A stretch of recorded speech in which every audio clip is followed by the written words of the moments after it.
There's no reason my son should be dead right now. The drugs are getting worse. People are poisoning our community. It's a traumatic event that these individuals are experiencing. I have watched it destroy somebody's life. I don't think he ever thought anything could affect him.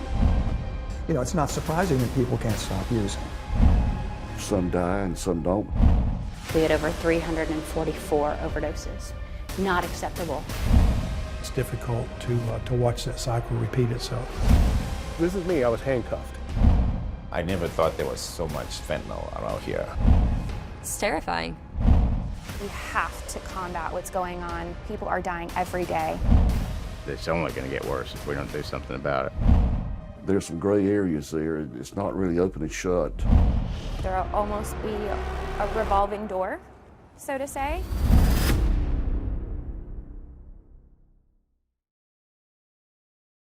He won't go to a prom. He won't graduate high school. The hard thing is not thinking about what may have happened in the future. You know, that is the hardest part. It's like, you know, will he get married? Will he have kids? I'll never get that. You know, that's the things that just really eat me alive inside. You know, didn't even get to go to prom. You're playing Russian roulette with taking this stuff. Just everything forever. Just seems like it'll be forever ruined, you know. And for my son to pass away Christmas night, you know, that really don't. And Christmas will never be the same. All it took was one pill.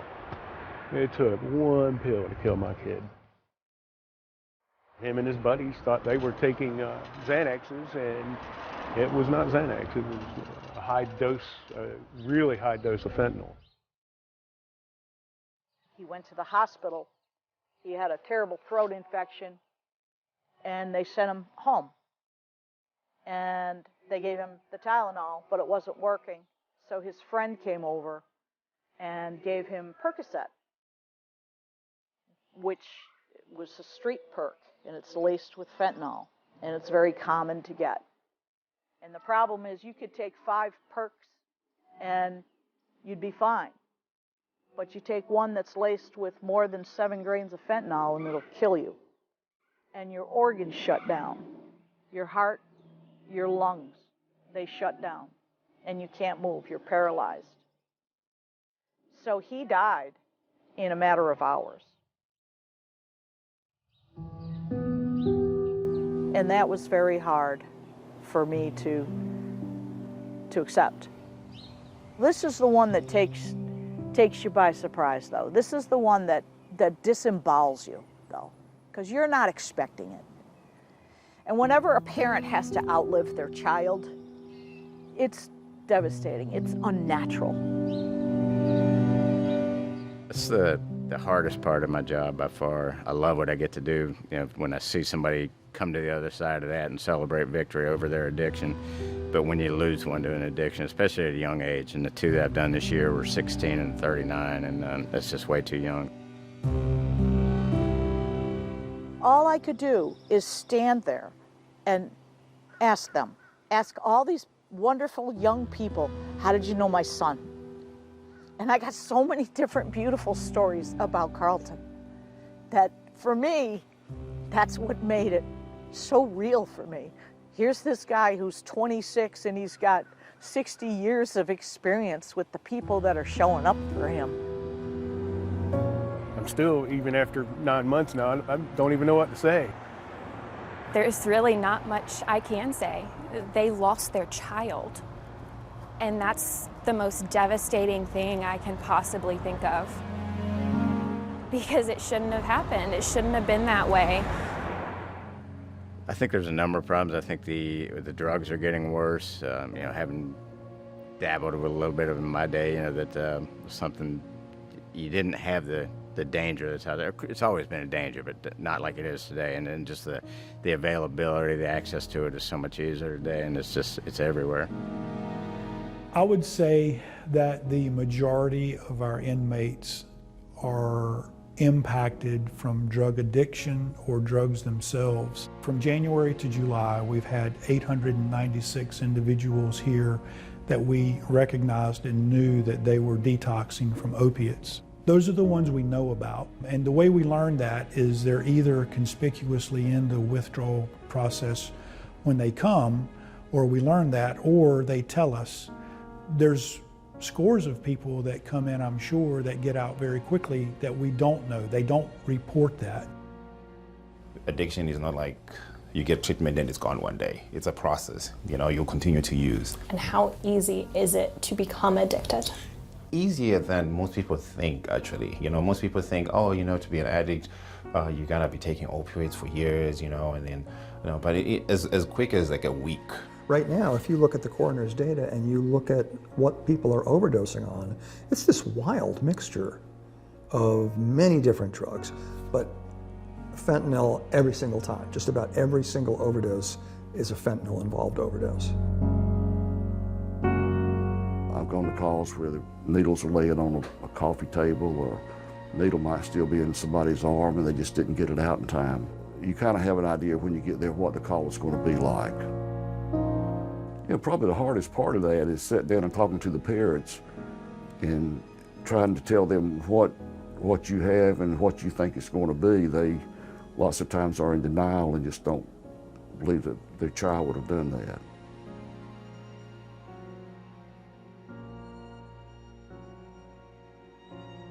Our numbers show that there's a growth in it, and you have some lows, but usually when you have a low, then there's a period that picks up and compensates for that lower time. But I do foresee bigger problems coming.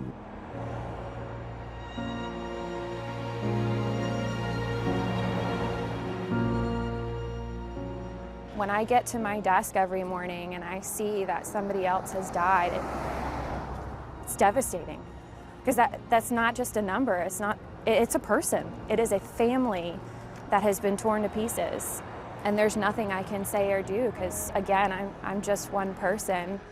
It kind of seems like it's cyclical, it'll come and go, but you know, we've recently come through a pandemic where there was a lot of lives lost, but as many or more are lost every day to heroin and opioid addiction and overdoses. But yet it's not getting the attention that other things get at times. Our community has such a dire need right now. I mean, we're losing so many people, you know, and that's what they are, they're people. Regardless of what their story was, regardless of stigma or anything that's associated with it, our community members are dying. I couldn't do anything. And now my son's dead because of it.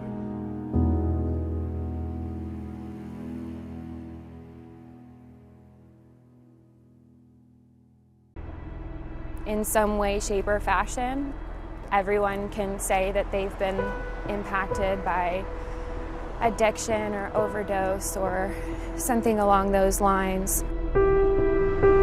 If someone says that they haven't, they might not know, or they might just be lucky. I'd like to say that one of my earliest memories growing up was a good one, but it really was not. So I had a very loving family growing up that took me in from infancy. My grandparents took me in when I was just an infant and raised me my entire life and adopted me when I was 7. But I vividly remember my birth mom living with me, and she came home very, very, very intoxicated to the point where it was extremely dangerous. My name is Haley Ann Holland. I am 18 years old. I was born addicted to cocaine, and it changed everything about my life leading up to now. I will tell you, over the 5 years that I've been here, year by year, we've had increasing numbers of those infants that are born with dependence. I would say that I really started to learn what being addicted to cocaine was, being born with it, being born with alcohol in your system really was when I turned 7. I have learned, though, that An infant born addicted to cocaine actually has many different neurological issues down the road, whether it's memory loss, attention deficit, which is something I struggle with. I struggle from severe ADHD. Fun fact, cocaine addiction from infancy can also cause a lot of cavities, which I didn't know growing up, so I had a lot more cavities than other people, and I'm like, what is going on? I don't think people understand the long-term side effects. You know, we see the short-term side effects and we can manage those and we go home, and our newborn infancy period's relatively normal. School age group, we may get cognitive delays, we may get emotional concerns, behavioral issues. Those things can come along with it too. It's very, very high-pitched. A lot of the side effects or symptoms that we see is very similar to what adults have to go through. Sweating, tremors, just uncomfortableness. As a child, you're told, like, they're sick, they need help. It's not that they don't love you, they're just sick. And I mean, that's what I was told, was that they were sick. And I believed that for so long. As many individuals that, you know, we can help support towards recovery or treatment services, there's always going to be more individuals who are going to start struggling. I have watched it destroy somebody's life, and I think it really made my outlook on life in high school much different than others. Until we can truly treat it as a disease, eliminate the stigma and things like that, that there'll almost be a revolving door, so to say. What appeals to people about recovery from substance use disorder and what actually works are two kind of different things. If you think of the idea of help is saying to somebody, okay, well, you need to accept treatment, and treatment's going to be abstinence-based, it's going to be residential, when you're going to go upstate somewhere and be in a program, when the evidence suggests that over 90% of the people in those programs fail within the first year of coming out. But again, it's attractive to the average person, and it solves the problem of, you know, the nuisance problem of people on the beach not behaving as we might like them to. Many of our people come into the detention center and they get out very quickly, within 24, 48 hours. But for those individuals that are here for 2 weeks or a month, they come in, they get clean, they start to gain weight, they start to feel better, they start to sound better, they start to look better. And then they go back, they get out of jail, and their addictions has that grip that causes them to enter into that life again. And then they come back again soon. That's sad, it's difficult to watch, because you get to know the individual. Until that environment changes to where it's not just addiction, it's experimentation, it's one bad decision. Just in 2022 alone, we had over 344 overdoses.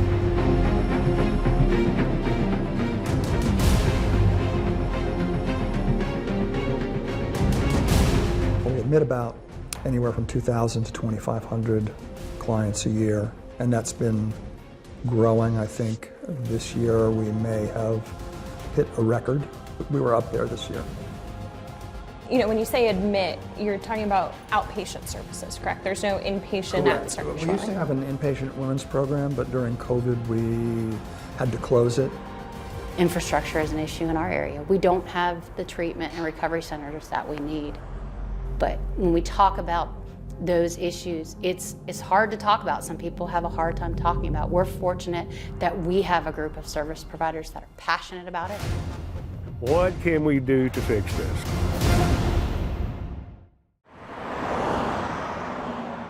We have a significant disparity of available resources in our area. What if somebody in need came to you as a business owner? What if somebody in need came to you as a police officer on the street? What what would you do? If they had a housing insecurity, or if they had a substance abuse issue, what would you do? And we walk through those scenarios. So we want to define what are our initial gaps. You know, we talked about what our initial responses, what can we provide those individuals, and then what can we not, what don't we have? What we don't have is that purpose-built housing that is equipped to manage both medically and treatment-wise the individuals that have that immediate need. We need that housing. We do the best in the area that we can, and I know there's a lot of initiatives and a lot of great programs here, but funding is probably the biggest challenge that everybody faces. Inpatients are tough to run. They're 24 hours a day. They're very expensive. You're dealing with managed care companies. They're setting limits on how long people can stay, and so it gets to be kind of a crapshoot as to whether you're going to break even or not with some of these. So we could get back into it, but we'd have to sort of perceive both the need and the ability to meet the need. Some people are service resistant, some people are not ready, and we understand that. But when we go to a call for service, we want to be able to provide the information that they need at the time. That's an opportunity for a paramedic, a police officer, and a peer support specialist to follow up on an overdose. We'll do post-overdose outreach. So we'll go directly to where they're residing, knock on their door along with the police department, let them know they're not in trouble for any reason, but we're literally just here to help. That help is available, there's hope. What are your immediate needs? And just really trying to show people compassion and empathy. We are averting untimely deaths all the time, both with getting people into treatment, overdose reversals, with fentanyl test kits. I don't know what the overdose rate would be without these activities going on. So even though the overdose rate may be going up, it may not be going up as much as it would without all these efforts out there. They're maybe stuck in the darkness or hopeless and just really just stuck in that dark place, but that, there is hope to get out on the other side, and that when they're ready, we can help walk them through that and support them through that. You walk into a place where you're addressing an overdose, you don't walk out the same way. And I've had officers respond to calls for service day after day, and the same with our fire and EMS personnel. And we want to make a difference, but it is a disease that is encompassing, and it's frustrating. I guess what I want to do here is my point is that people need to be aware of what's happening right now. And I couldn't talk about it. I didn't talk about it. I couldn't talk to a friend about the fact that I'd lost my son. That's how I couldn't talk about it. I was just leveled. So I feel that there has to be other people that are hiding this.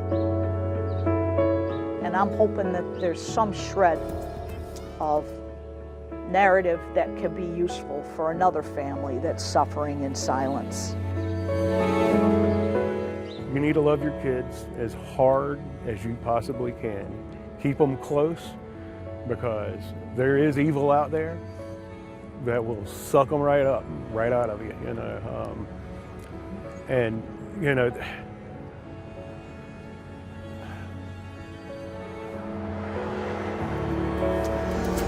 We've been fighting addiction. We've been, battling this epidemic for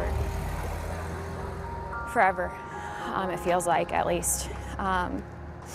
So yeah, I'm sure there's a solution somewhere, but to completely eradicate, what our community is experiencing, especially with the introduction of fentanyl, I don't know if that's a possibility, but we're absolutely going to do the very best that we possibly can.